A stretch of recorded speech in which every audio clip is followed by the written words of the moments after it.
Kwa kweli. Kwa kweli. Bwana hongera. Hongera.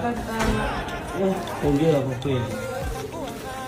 Kwa mmejipatia maua kiufupi. Kweli.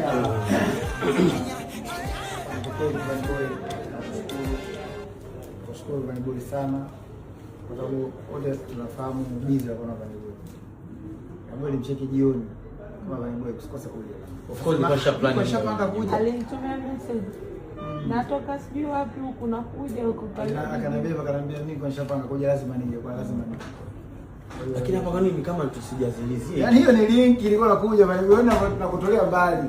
Unapokuwa msanii mkubwa njoo nisogeze unakuwa sio mtu wa maneno. Sitaki introduction nyingi. Kuna kipimo kikifika usanii uzungumzi na maneno.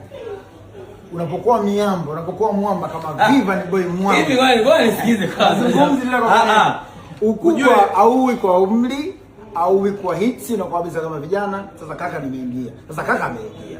Mjomba ni mama na mama anakuwa mama ni nani? Kuliko mtu yote kwa mzazi. Na nafikiri tudumishe Tanzania wetu.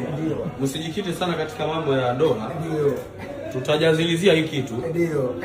Haijai jamani. Leo nikasema nataka ijae. Vanny Boy anasema nataka anasema ijae. Mama bodi fucking boy. Hebu simu naelewa ningesema kuna tabu ikifika. Mbona unaweka katika mfumo wa kuijaa? Kuna tabu ikifika yani usanii, si unaeleweka yani. Kuna tabu ikifika usanii ukubwa ulio katika nyimbo. Farasi nyeupe, Dabariala. Watu ni mambo yote ni Dabariala. Si kwa naelewa. Kwa kweli binti ni binti wetu. Alafu kitu kingine labda niseme.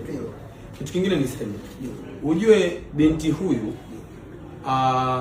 unapoleta pesa haimaanishi kwamba eti unakuja kuwatambia wazazi wake. Kiukweli wanahitaji hivyo kama chombeza. Ila kiukweli nimpongeze binti kazaliwa na wazazi matajiri. Kweli. Babake alhamdulillah, mamake alhamdulillah, lakini pia anko zake. Sasa hapo kwenye hapo Vanny Boy. Kada mashallah. Katuenda Vanny Boy baki. Sega wewe ongei. Kama kuna kitu kimoja, wanawake wanachezaka sana. Katika kila kitu